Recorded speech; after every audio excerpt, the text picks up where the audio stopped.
नमस्कार दोस्तों, तो आज मैं बताने जा रही हूँ आपको ए शेप प्लाजो की कटिंग। एक्चुअली जितने मेरे फ्रेंड्स थे तो वो मुझे ये कह रहे थे कि मुझे कि वीडियो एक मैं बना के डालूँ जिसमें ए शेप प्लाजो की कटिंग बताई जाए।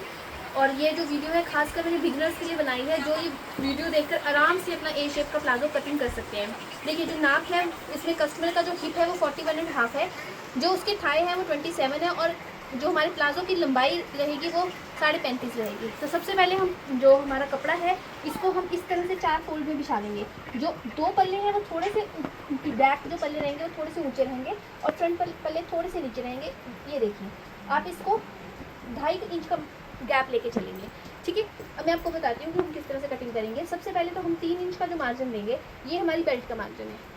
ठीक है, अब हमने निशान लगाया है वहाँ से हमने 1 इंच ऊपर रखकर इसकी लेंथ लेनी है। लेंथ कितनी आ रही है हमारी 35.5। 35.5 के बाद जो हमारा जो अगला इसका स्टेप रहता है वो फोल्डिंग का रहता है कि हमने नीचे फोल्ड कितना रखना है। कई 1 इंच रखते हैं, कई 2 इंच रखते हैं, तो हम इसमें 2 इंच का फोल्डिंग का वो रख लेते हैं मार्जिन।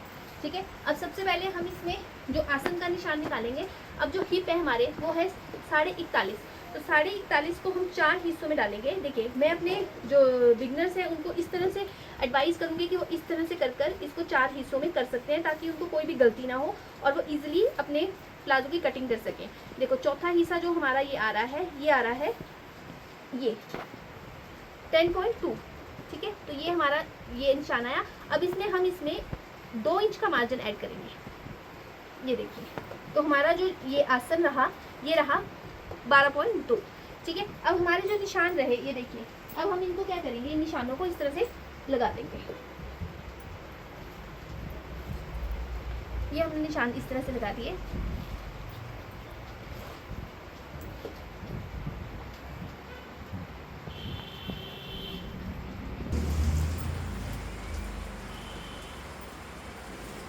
अब मैंने जैसे कि बताया आपको कि हम ए शेप प्लाजो कटिंग कर रहे हैं, तो ए शेप प्लाजो का क्या रहता है कि हम इसका सेंटर लेते हैं कपड़े का। आप इसको पहले भी कर सकते हैं, आप इसको बाद में भी कर सकते हैं। तो हमारा सेंटर आ रहा है 20, तो 20 का हाफ आएगा 10। सेम उस तरह से हम यहाँ पर भी 10 पर निशान लगाएंगे। ये लगा दिया हमने निशान। और अब हम इस निशान को, जो हमारा सेंटर का निशान है, अब हम इस निशान को मिला देंगे।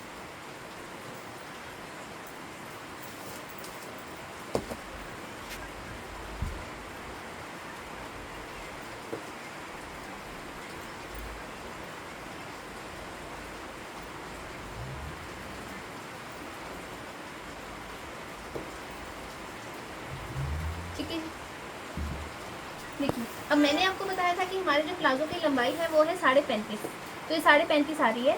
ठीक है, अब हमने जो इसकी कटिंग करनी होती है, ये देखिए ये हमारा 2 इंच का जो रह रहा है नीचे फोल्डिंग है। तो जो हमारी ए शेप प्लाजो में क्या होता है कि कान निकल जाते हैं, आपने देखा होगा साइडें जो होती है वो कान निकले होते हैं। तो हम इसको कानों को ठीक करने के लिए क्या करते हैं, 3 इंच इधर से और 3 इंच ही इस साइड से सेंटर से हम इसकी शेप देंगे।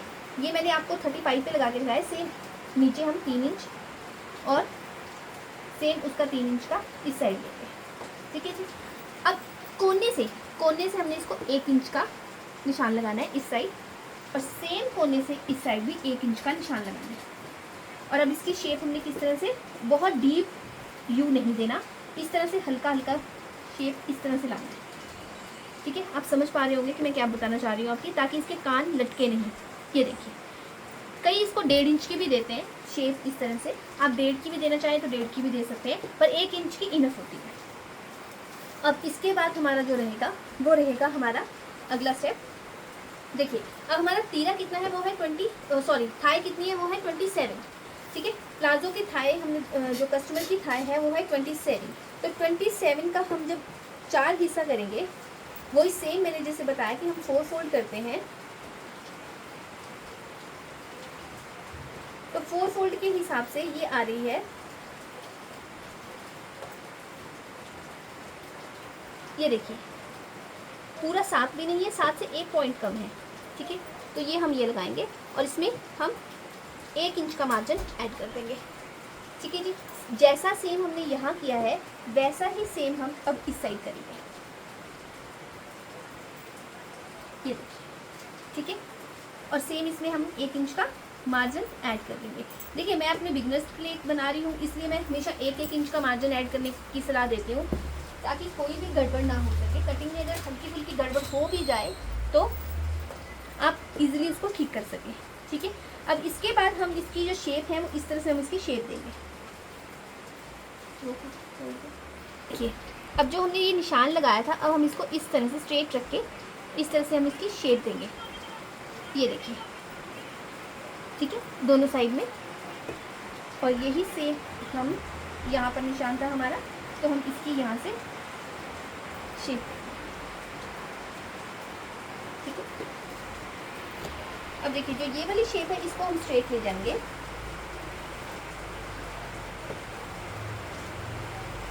ठीक है जी।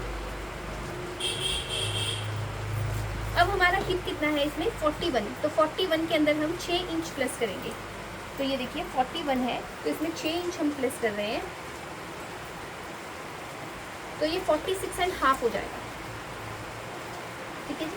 46.5 का हम जब चौथा हिस्सा लेंगे तो 46.5 का हमारा चौथा हिस्सा आ रहा है 12 से 2.1। ठीक है, ये आ रहा है। अब इसमें हम क्या करेंगे, 2 इंच का 1 इंच का मार्जिन ऐड करेंगे। तो ये हमारा 1 इंच का मार्जिन ऐड हो गया। ठीक है, सेम इस इधर भी सिलाई का मार्जिन ऐड होना है। ठीक है जी। तो अब ये देखिए कितना आ रहा है, ये हमारा टोटल ये आ रहा है 12.5। तो 12.5 के हिसाब से अगर हम रखते हैं तो 25 इंच आ रहा है, तो आप हल्का सा और ले सकते हैं। ठीक है, और इसको हम इस तरह से मिला देंगे। ये मिलाने के बाद हम यहाँ से इसकी हल्की सी शेप देंगे। ठीक है, आप देख पा रहे होंगे किस तरह से शेप दे रहे हैं हम। और अब हमारा ये काम होने के बाद, ये सब होने के बाद हम हल्का सा यहाँ से फ्रंट पल्ला डाउन करेंगे आधा इंच। ये इस तरह से डाउन आएगा। और जो हमारा बैक पल्ला होगा वो अगर तो बहुत मोटी लेडी है तो आप 3 इंच भी कर सकते हैं। हमने 2.5 इंच रखा है। ये देखिए 2.5 इंच बैक पल्ला ऊंचा रखा है, और ये 2.5 इंच के हिसाब से हमने इसको इस तरह से मिला दिया है। ठीक है जी, ऐसे मिला दिया है।